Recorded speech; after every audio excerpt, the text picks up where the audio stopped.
C'est là que l'opposition se rend compte qu'ils n'avaient jamais eu de statut particulier, les opposants.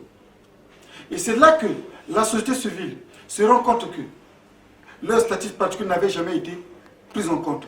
C'est là que les anciens dirigeants se rendent compte que nous, on n'a pas de statut particulier. C'est là que le pouvoir traditionnel, les chefs coutumiers, les rois, quand je parle de la société civile, je vois par exemple les communautés religieuses. Donc toutes ces couches se rendent compte qu'ils peuvent être associés à la gestion de la chose publique. Le roi peut avoir un traitement pour faire face aux besoins de sa royauté. Les anciens dirigeants peuvent être pris en compte, avoir un statut particulier après le départ de leur fonction, après leur départ en retraite. J'ai eu l'occasion à La Rochelle de rencontrer les anciens premiers ministres. Mais moi, je me suis rendu compte qu'ici, par exemple, les premiers ministres ont leur secrétaire. Ils bénéficient d'un traitement. Mais ce n'est pas le cas en Afrique. Ce n'est pas le cas au Congo. Quelqu'un qui a été deuxième personnalité du pays, vous le voyez dans la rue, attendre un moyen, sans un traitement préalable. Même quand il a des problèmes de santé, il n'arrive pas à être pris en charge. On se rend compte que nos anciens dirigeants, et qui ont assuré les destinées de notre pays, pour la plupart, ont eu l'âge de 30 à moins. Certains sont passés ministres avant 30 ans. Mais quand aujourd'hui qu'on dise que pour être candidat aux élections présidentielles, il faut avoir 40 ans. On va en France ici, où à 35 ans, on est ministre. Mais vous n'allez pas me dire qu'au Congo, il y a un ministre qui a 35 ans, il y a un ministre qui a 25 ans, il y a un ministre qui a 28 ans. Mais c'est là que tout le monde se rend compte qu'ils peuvent être associés à la gestion de la chose publique.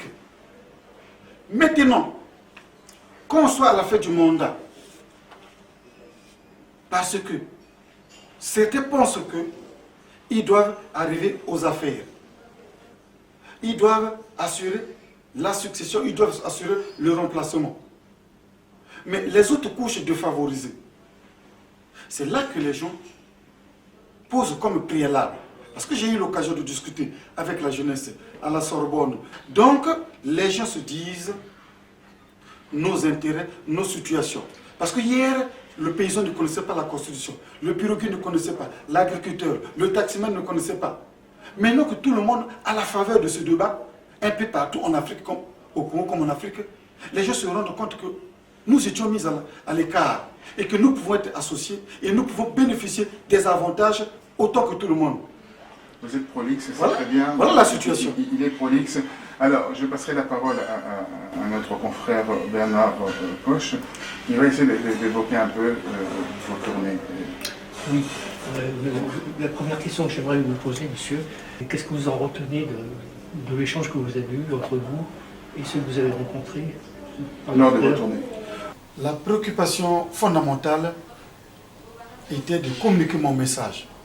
Mon message après une analyse, après des recherches, je me suis rendu compte que la démocratie, c'est vrai, elle est universelle, mais la démocratie obéit aux normes, aux cultures, au climat et aux réalités des nations. C'est comme ça que dans mon ouvrage, j'ai eu à développer la démocratie à l'africaine. Donc le bon sens que je définis comme une vertu de la démocratie à l'africaine fondée sur le dialogue, le consensus, la concertation, le compromis et les valeurs initiatiques, par les recours vers nos valeurs ancestrales, à l'image de nos aïeux, comment ils faisaient pour résoudre les différents conflits qui naissaient dans nos sociétés anciennes. Et j'ai défini l'alternance absolue comme le respect strict des textes existants.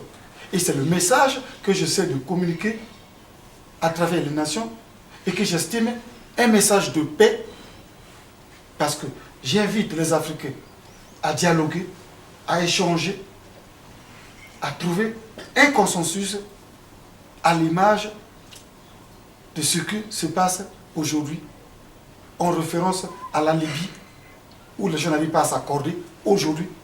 J'invite les Libyens au dialogue, et comme les autres nations, en conflit, en difficulté. Et c'est le message que je communique à travers les nations, à travers mes différentes tournées, à travers les échanges avec les cadres, les intellectuels, les universitaires. Parce que j'estime que la mission de paix, la mission de stabilité, de sauvegarde de vie humaine n'a pas de prix.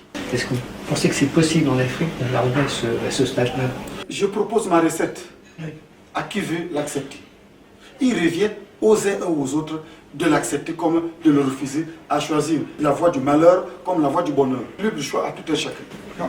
Yasmina, quand vous attendez cela, vous dites qu'il exhibe cet épouvantail de la peur libyenne, le malheur, etc. Est-ce que ce n'est pas une démagogie par rapport à cela?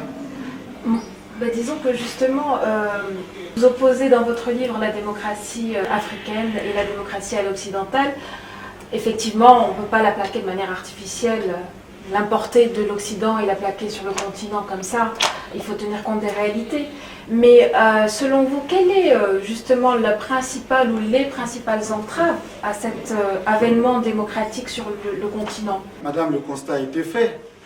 Après l'accession des pays africains à la dite démocratie, conditionnée par les conférences nationales souveraines, le constat a été fait aujourd'hui. Et après l'accession des pays africains à la dite démocratie, le constat est amer. C'est les chaos, les destructions, les pillages, les viols, les assassinats. Parce que justement, la démocratie n'est pas adaptée aux réalités, aux cultures, aux mœurs. Et c'est pourquoi j'ai parlé d'une démocratie fondée sur les réalités des États, comme la démocratie, on peut le dire, la démocratie à la chinoise, la démocratie à l'américaine. La démocratie occidentale a été adaptée. Les Américains l'ont adaptée à leur réalité, les Chinois l'ont adaptée à leur réalité, les Français l'ont adaptée à leur réalité, l'Afrique doit l'adapter à sa réalité.